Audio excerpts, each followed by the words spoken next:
Hey, what's up, everybody? Welcome to another TMNT discussion, if you will. Yeah, the last one, of course, was sort of through the video camera, or through my camera, if you will. But here it's through audio video, and it's the first time I've done audio and video in quite some time. But I thought I'd talk about a character that you see right in front of you. A lot of you long-time TMNT fans know who this character is. And this character is Mona Lisa. Now, Mona Lisa was introduced in season 4 of the original TMNT when it was aired on CBS. She was introduced in the episode Raphael Meets His Match. Now, her backstory, basically, if you watch the episode, is primarily she was a college student who was captured, and then one night when she tried to sabotage Captain Flinch, the villain who kidnapped her, tried to sabotage his submarine, his ship. She was doused, I guess you could say, in some radioactivity, if you will, some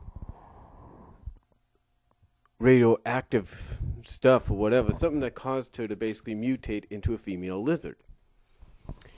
Now, I said this in my first one about April. One of the funny things I liked about when I first saw the episode with her debut in there, if you will, one of the things I liked about it was the fact that here you had here when she finally reveals basically to Raphael and April and Vernon that she's really a mutant.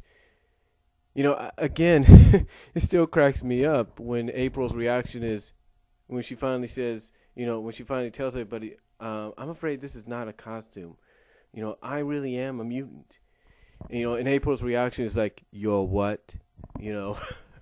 it's really funny. I really like that, and I like the fact that they created her to almost specifically be like a foil for Raphael. Now, what's funny? But now the reason for this, now here's the thing. The people in charge of doing the cartoon, I think it was Fred Wolf and some other people, they're the ones that came up with Mona Lisa. Now, originally, they wanted to turn Mona Lisa into a female turtle. Yeah, she was supposed to originally be the first female turtle ever. Even before April went through her turtle mutation in in the Archie comics, as well as I think temporarily in the IDW comics. Excuse me. She was supposed to originally, and even before Venus de Milo, she herself was originally supposed to be the first ever turtle. But at that time, Kevin Eastman and Peter Laird, basically the creators, Kevin and Peter, at that time, didn't want anything to do with that. They said, no, there's not going to be a female turtle. But they didn't, so the idea was axed for her to be a female turtle, to be introduced as a female turtle. But instead, they okayed the idea for her to be a female mutant lizard. Thus the let me hold on for a second.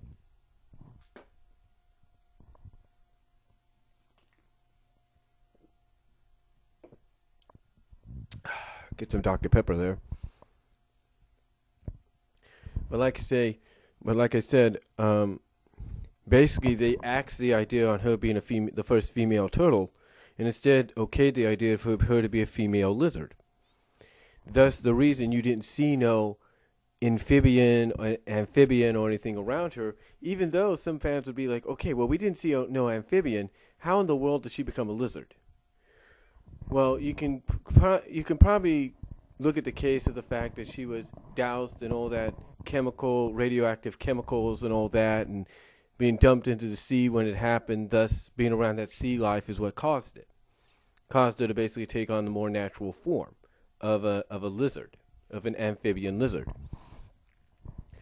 Now, again, I like the fact that they created her to be a foil for Raphael. However, just like another character, Lotus Blossom, who many look at as the original 80s, the original cartoon series version of Karai, or the original cartoon series answer to Karai, she was not seen after her first appearance. Lotus Blossom, on the other hand, she was seen for one more episode, but that was it. Mona Lisa wasn't, even though Mona Lisa got herself an action figure. Now, here's the thing, though. Mona Lisa, like several other mutant females that came out of the Ninja Turtle franchise, mutant or anamorphic humanoid females, I should say, she did gain a cult following. She did gain I guess you could say a decent sized fan base, if you will. And why do I say that? Well, I'll tell you honestly, and you can find this here on my YouTube channel. I think it was with WWE 11 or WWE 12, I think, or SmackDown vs. Raw 11. I created a created wrestling diva character based on Mona Lisa. Yeah, I'm not lying. And also, when you look at places like DeviantArt and several other Teenage Mutant Ninja Turtle web fan sites and official sites where they have fan art sections, and like I say, you go to DeviantArt as well, and even Google her name, put Mona Lisa in TMNT, you're going to see a lot of pictures of her.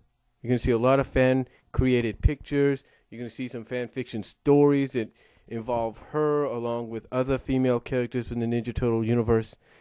You name it.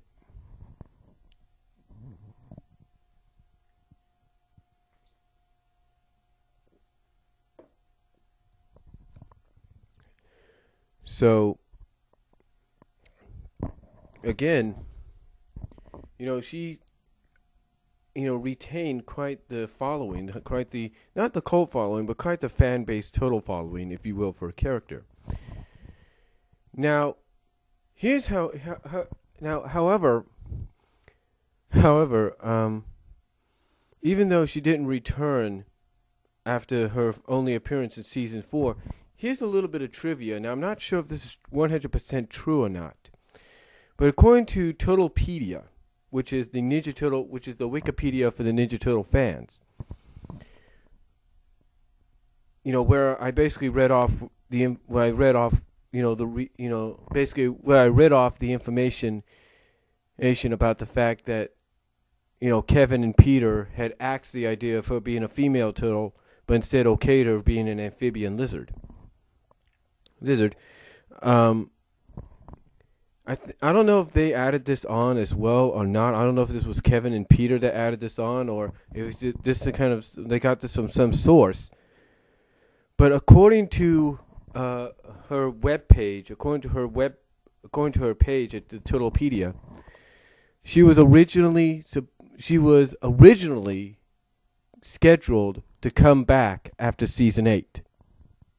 I'm not lying, folks. I'll provide the link for you guys to read this. But according to what it says at the end of her article, and again, I don't know if it's Peter or Kevin that stated this, but apparently, according to the Turtlepedia source, she was supposed to come back after season 8, but the idea for her to come back was axed in favor of the Lord Drag Carter story arc. That's right, Carter and Lord Drag were favored over Mona Lisa. I know that's hard to believe. I mean, even I just read that today, or tonight, if you will, and I find it hard to believe that they would favor, those two characters and not have her added as well. I mean, I'll be quite honest. When I first saw Carter appearance and he was just wearing that helmet, and the way the title was described, I thought, honest to God, I thought it was going to be Ninjara. I thought it was going to be Yumiko making her animated debut. But that was not the case. Instead, we ended up with Lord Drag and Carter. And I know some of you out there might find that hard to believe, and you might say, "There's no, that's not possible." If that was possible, we would have heard about it by now. Well, apparently it didn't happen. Well, apparently it was supposed to happen according to this Totalpedia source, but it didn't. But now the question is, what would have happened if she would have been brought back, if you will? You know, what role would she have played? You know, my only speculation, folks, is I think she might have kind of been in the role of what Ninjara was in the comics. Yeah. You see, Ninjara, for about 40 issues, essentially 40 months, if you will, was the female member of the Ninja Turtles. She was the female teammate. She was Raphael's love interest, and she was their teammate. So I don't know if Mona Lisa, in what apparently would have been season 9, if she was going to occupy that role. Apparently, it sounds like, from what I can speculate, if she was meant to come back originally, I'm guessing that's the role she would have occupied. Would have been the role that Ninjara occupied for 40 plus issues. Well, around 40 issues with the Ninja Turtles. Now I know you're thinking, now I know some of you might say, well, why didn't they just add her on anyway? Why, they had Lord Dreg, they had Carter. Why didn't they just add her on anyway? Because again, obviously that role was filled by Carter. And again, I understand. Now, again, I can understand those of you listening to this right now. You could say to yourself, you're probably asking yourself, well, that's dumb. You need somebody to kind of soothe the savage beast. What better than a beauty in Mona Lisa? But then again, folks, here's the thing. If she was meant to come back when this was all taking place, who's to say she herself wouldn't have suffered through some kind of reaction? You know what I'm saying? And who's to say maybe the plan was to restore her? Who knows? All we can do now is speculate on what could have been. And that's all really we can do. I mean, again, it is kind of a surprising fact to find out that she was originally meant to be part of season 9, apparently, because that's what it sounds like. But instead was pushed aside and scrapped, if you will, in favor of Lord Dreg and Carter. And again, it's kind of a surprise, if you know what I mean, to find that out. If that source is true, if that's true, and if that is what Peter and Kevin said, in addition to what they said beforehand. So, but let me know what you guys think about this. I mean, what are your thoughts about Mona Lisa? What do you remember about her? And, how did you feel about the character? And what do you think about the fact, and what are your thoughts about the fact that she was originally scheduled to come back in season 9, it sounds like, but was instead tossed aside in favor of Lord Dreg and Carter? Let me know what you guys think. Comment down below, video response if you like. Let me know what you guys think. I'd like to hear what fellow Turtle fans have to say about this. And I'll talk to you later, and God bless.